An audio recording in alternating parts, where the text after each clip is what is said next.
Yeah, welcome to the Jone12podcast. I'm your boy Mwiza, aka the M to the Z, and I'm with the man with the B head. Ahmed 902, what's up, people? It's been a minute. We've been away for quite some time, like 4 months. 4 months. But we're back. We're back like we never left. Yeah, so we're back after rethinking our strategy.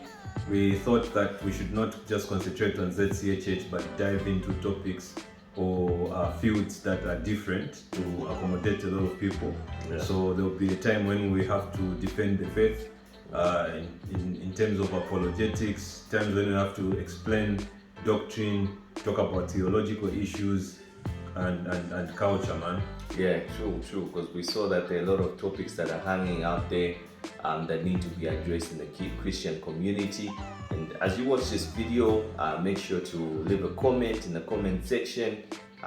Your opinions about the topic that we'll be addressing today. You know what I mean? Yeah. We're talking about a topic that's common, that you've heard about, or you know someone that has experienced what we're about to talk about today. Or maybe one of those people that have gone through the thing that we're about to talk about. Share your experiences and how you handled that particular thing in the comment section.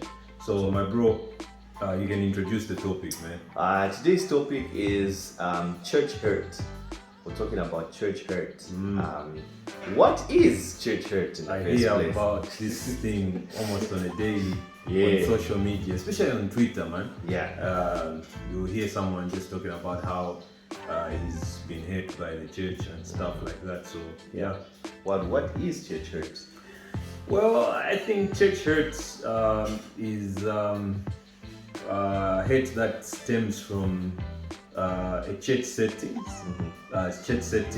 Probably someone who has been hurt physically or emotionally by their church. It could be a figure in authority or just the members. Yeah. So it's basically someone being hurt emotionally or physically or mentally in a church setup. Yeah. And it's not only by the papa or the pastor or the reverend or the bishop, but it could also be by the congregation itself. Some of the examples, I know, before we dive into the nitty-gritties of this topic, but what are some of my examples? Because someone might be thinking no, was this really church hurt? Is this shiny? But what are some of the examples that you know about church hurt? But I think I can give a lot of examples, but maybe I'll give you two, then you can give us two as well if you have any. Cool. I think let's assume that there's a new member in the church who is in need of help in his life. So they go to the pastor or the elder or whatever, the bishop, they explain their situation. They might be committing fornication, they want help, or they are glued to their phone screen watching porn, you know what I'm saying? Yeah. And then the next Sunday they come, they just hear a sermon based on their issues, you know what I'm saying? Their story is just exactly the way they taught the pastor, or whoever it was, you know what I'm saying? Yeah. Another situation could be that you are a member of a church, you are a single dude or a single woman with a boyfriend or a girlfriend. Yeah. Then the next thing you discover is that your youth pastor is dating your girlfriend, you know what I'm saying? Or wakupoka chegelo kwa all on them girls wakupoka guys kuli a member, and they are not even sorry about it, even when they knew that that person was dating you. So that can cause a lot of pain, not just from the person that you are dating, but also from the person who has taken that particular person away from you. I think one of those are really good, and you see people sharing their experiences, because that happened. A pastor that they had so much faith in ended up sleeping with their wife or their boyfriend, you know what I mean? And that's where the church hurt comes from. Some of the examples that I've heard, some of the stories that I've heard is where someone is sick, they're in hospital or they're at home, and then the congregation doesn't pay them a visit, or the pastor never visited them. Sometimes, in some cases, I've heard stories where someone is upset because when M. the Zilla was sick, the reverend went to visit him. When I got sick, it was just the cell members that came to visit me, or just the congregants that came to visit me. So from there, I now begin to feel like M. Zilla is a favorite, or the church treats people differently, you know what I mean? Or a funeral. You have a funeral and you don't, sometimes people say, they didn't receive the support they expected to receive from the congregation. So that now becomes a form of being hurt by the church. Another example that I can give, or another story that I've heard, is where someone is, financially, you know what I mean? Like, they tell you, you will pay you back when you give us this money. And then, because this person is an elder or a reverend, you do the do's, you know what I mean? Because you know and then bangena shape bo ashe bakusi ache, you know what I mean? Like abusa ajanga Steva so na tena maafu aenda che, you know what I mean? And you're scared to go and approach the man of God, or every time you go he gives you some odd story that makes you think twice about pindering him, you know what I mean? So maybe just to add another one, talking about money, maybe a man of God, the Papa, has told you, sow a seed for you to have a breakthrough in your situation, especially maybe business and stuff like that. You've invested maybe like 5,000, like 10,000, nothing happens. You go there, then they're telling you, no, it's because you lack faith and stuff like that. You end up going home broken-hearted because what you're expecting has not happened, and the person you thought was helping you to come out of the situation seems to have just taken your money and doesn't care anymore whether you're struggling or you're doing better in life. So another common one is, I know you gave an example for new congregants or people who are struggling with sin in the church, where you are struggling with sin, then you go to the necessary people that you need to talk to. So you disclose what you're struggling with. I'm an alcoholic, I'm fornicating, I'm caught up in this sin, I'm stealing, I'm lying. And then instead of them helping you, get through that place of, get through the process of confession, and get to a place of now working out your salvation, working out your progress to overcome that sin. They try to make it like no. So when you talk to someone and then it becomes a public discussion at the end of the day, or next thing you hear, like what you say, where it's now being used in a sermon, or everyone who sees that person that you told, they're making reference to that. They now story, man. You have changed, man. Oh, I've made so I've made so. Then there's your information that was supposed to be private and personal has been exposed to everyone, and sometimes people now, that thing now, when you look at that reverend preaching, you're just like, but preaching about banana so banana attenzi, or preaching about banana attenzi. You know what we're talking about. I'm sure you know these things, guys. Obviously you've gone through some of these things as you're listening to us or watching us talk about this. But Ahmed, I want to ask you a question. You are hit, you're experiencing pain because of what someone has done to you in the church that you belong to. Do you think leaving that church is justified because of the hate that you've experienced, or you have to stick around and face whatever it is that was causing hate to you, and just continue being part of that particular church? I think it depends. Personally, for me, it depends to what extent the trauma first is. Sometimes people walk away just because, like the example I gave, where people didn't visit you and we differ as people, but personally I feel like that's something that should make you walk away. You know what I mean? Like I can stick around in that same place regardless of what happens. You know what I mean? Like remember when we were talking, we had just asked ourselves to say sometimes in the workspace, like most of the people are in the works and in the corporate industry, your company will do you bad, but you will continue going. You know what I mean? You continue putting in the hours, continue working despite what happened. And sometimes it's not even like you're applying for a new job, you're just there. You know what I mean? Like you're not even pursuing new opportunities. So when such a thing happens in a church, when something like that, you know, your work people didn't visit you when you're in hospital, you go back and they just welcome you. Welcome back, it's been a minute. How you feeling now? You know what I mean? But because of how the church has been set up, we most of the times we kind of like easily get upset with the people there because we expect care, we expect love from them. But then from my point of view, I feel like such things can be brushed off or can be addressed, and then you stick around in the church at that particular time, in particular season. You know, like there are certain things that are just small things. It's like living next to that irritating neighbor.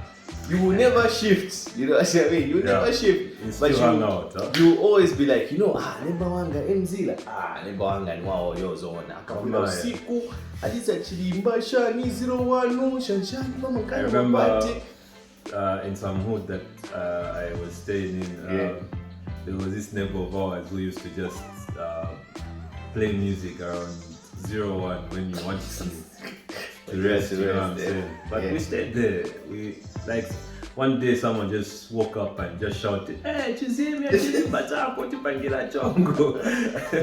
But no one was shifting, you know. Everyone was still in the hood, in the neighborhood, and I feel just to bounce on the same. I think it depends on the extent of the hate that we have experienced. I think sometimes, yes, some of these things are exaggerated. A small thing magnified, and it's made to seem as if it's a very big thing. Sometimes even reaching an extent where I'm asking a question: are we raising emotionally weak Christians that can just handle a small thing and then talk it out with the person who has done ABCD to you? You get the point, right?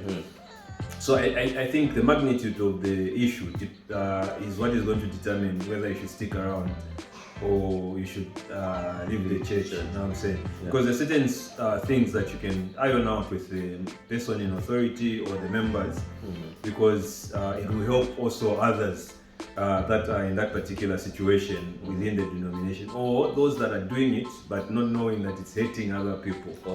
You get the point, right? Sometimes we do things not knowing that, what I'm doing is causing ABCD or hate or injuries to people that are in the church. So when you bring it up, when you expose it, when you talk about it, I feel like there's healing that takes place. But there are some things that I think that are too big that you like. Let me give you an example of a person who is married and then the pastor has hammered his wife. They can choose to remain or leave, because if that person continues to exist in that particular church, probably you would be thinking evil of that particular person, or you will not even hear the sermon that they are preaching.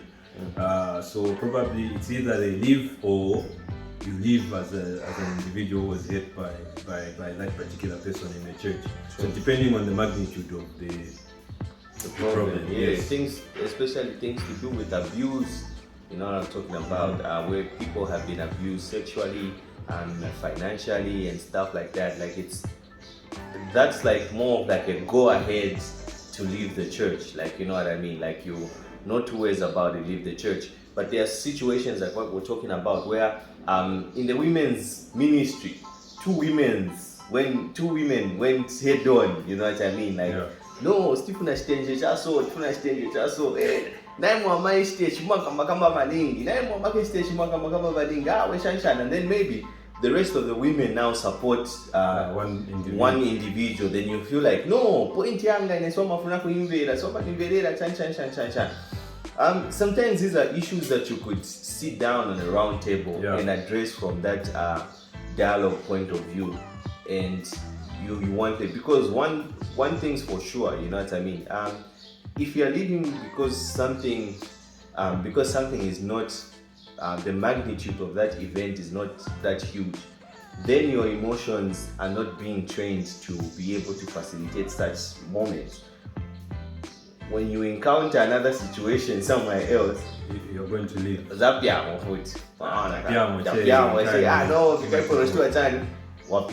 So sometimes you have to stick around, try and address those issues. If it doesn't work out, then and I think this is rampant in the youths. I think because they were denied a certain thing, so they want to make a big issue out of it and leave the church. You know what I'm saying? Someone caught them doing the wrong thing and they brought it out and they were reprimanded about it. So in defense, they want to show as if the church yes, and so they wanted to leave. And I think because people can draw a line between church hate and indiscipline sometimes, you know what I'm saying? So they are moving from one church to the other, and in the process you're not being built. You're just living from one church or moving from one church to the other. And in the process, probably you're not being discipled, you're not having accountability, people are not able to tell you that, okay, here, this is the path that you're supposed to take, here, this is how you're supposed to live, or checking up on you, are you reading your word, are you praying, are you doing ministry, are you doing discipleship, all those things. You become a church hopper, so to say. One thing I would like to hear from you is your thoughts around people who, especially the famous tagline that's there saying, I left the church, but I never left God. And this is a group of people that basically have been church hurt.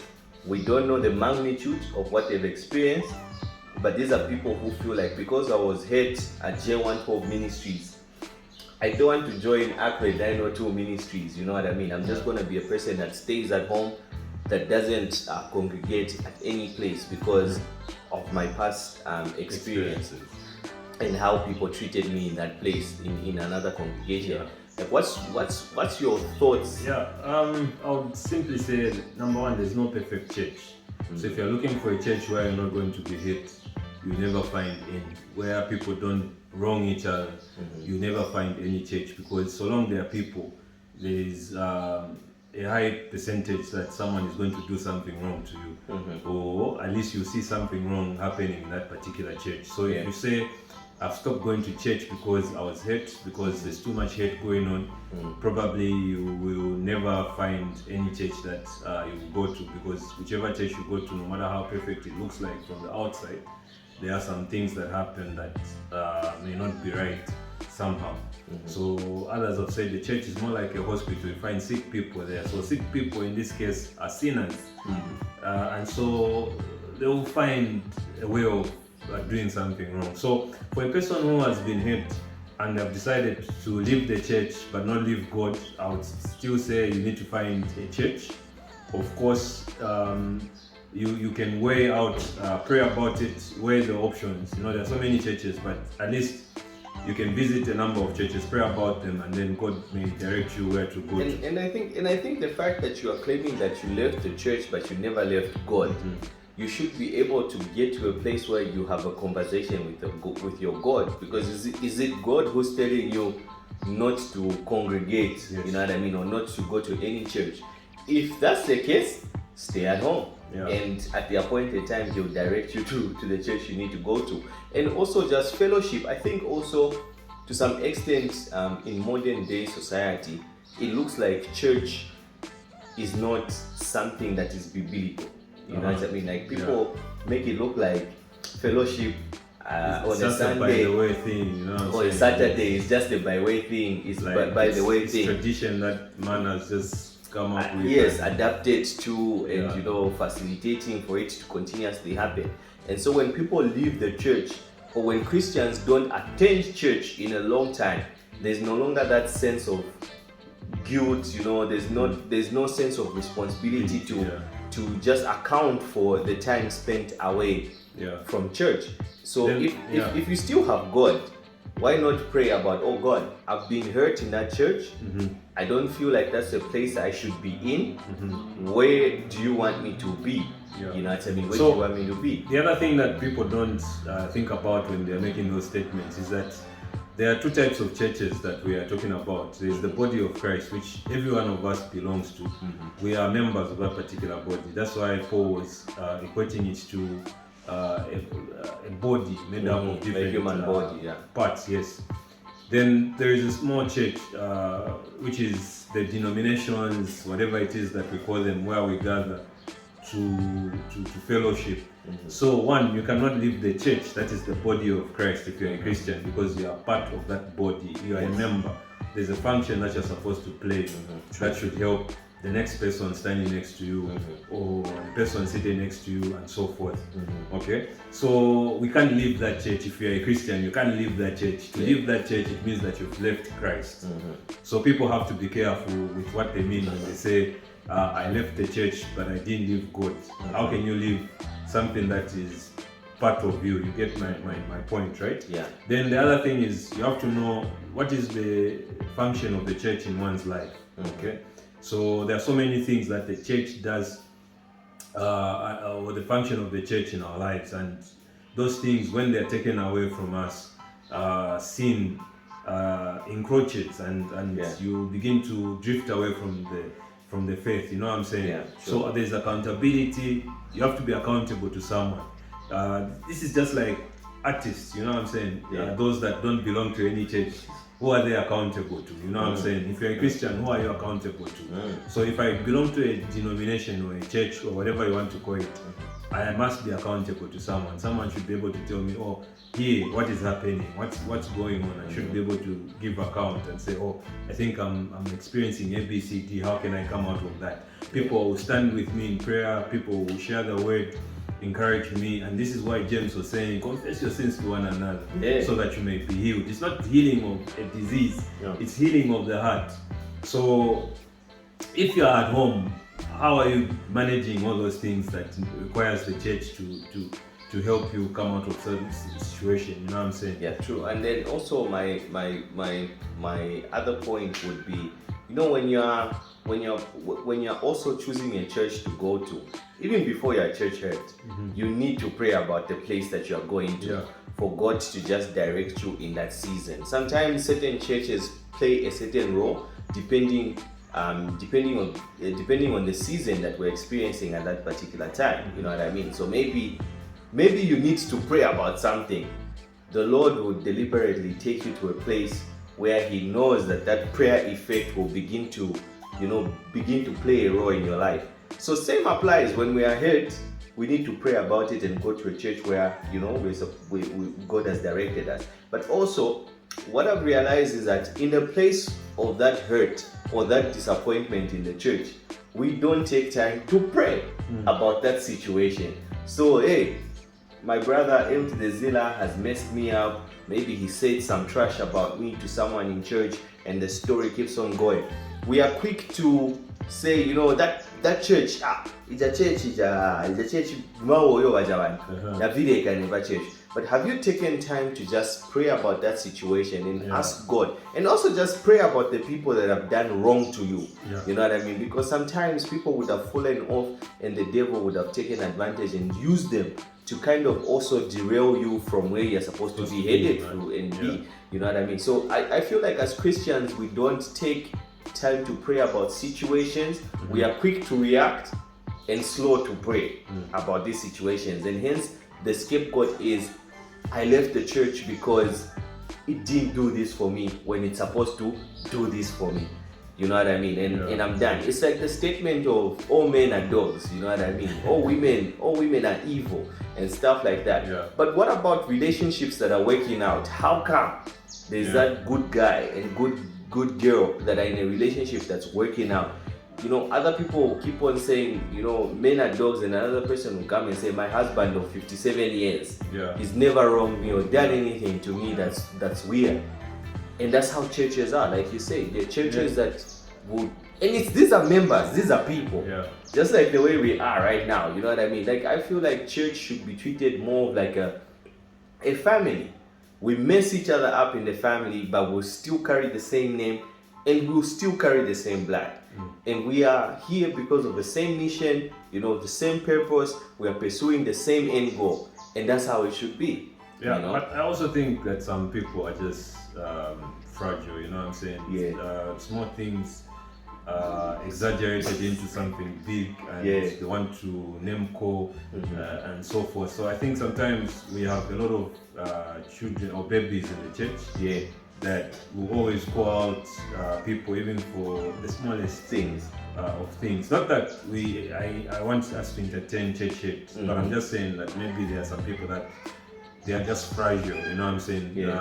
Anything, they just want to go. They will just say, I'm leaving this church, you know what I'm saying? Yeah. And then others, it's seeking attention. The reason why they would want to go on social media, do a post.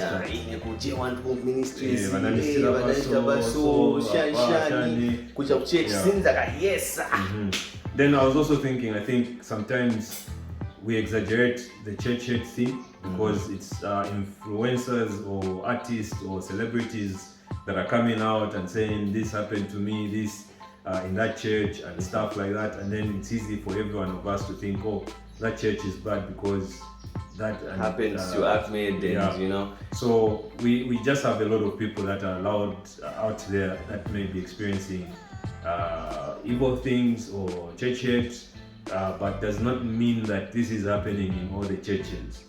Does not mean that it's happening to everyone in that particular church, or maybe they're being hurt by everyone in the church, and it could be just a single person who is not even an authority, who has done ABCD to them, you know what I'm saying? So sometimes, yes, we also have to judge the person that is bringing out the information. Is it true? Is it something that can be done within the confines of the church without bringing it out? Because sometimes we are good at bringing dirty laundry in public. That can be solved in private and be handled. Correction and progress. And some of these complaints about church, they have brought disrepute to the church itself and the name of Christ. So I want to be careful on how I'm going to address my hate, so that at the end of the day it doesn't also bring a dent to the body of Christ. Would like to hear your story, would like to hear your opinions, your thoughts about church hurt, you know what I mean?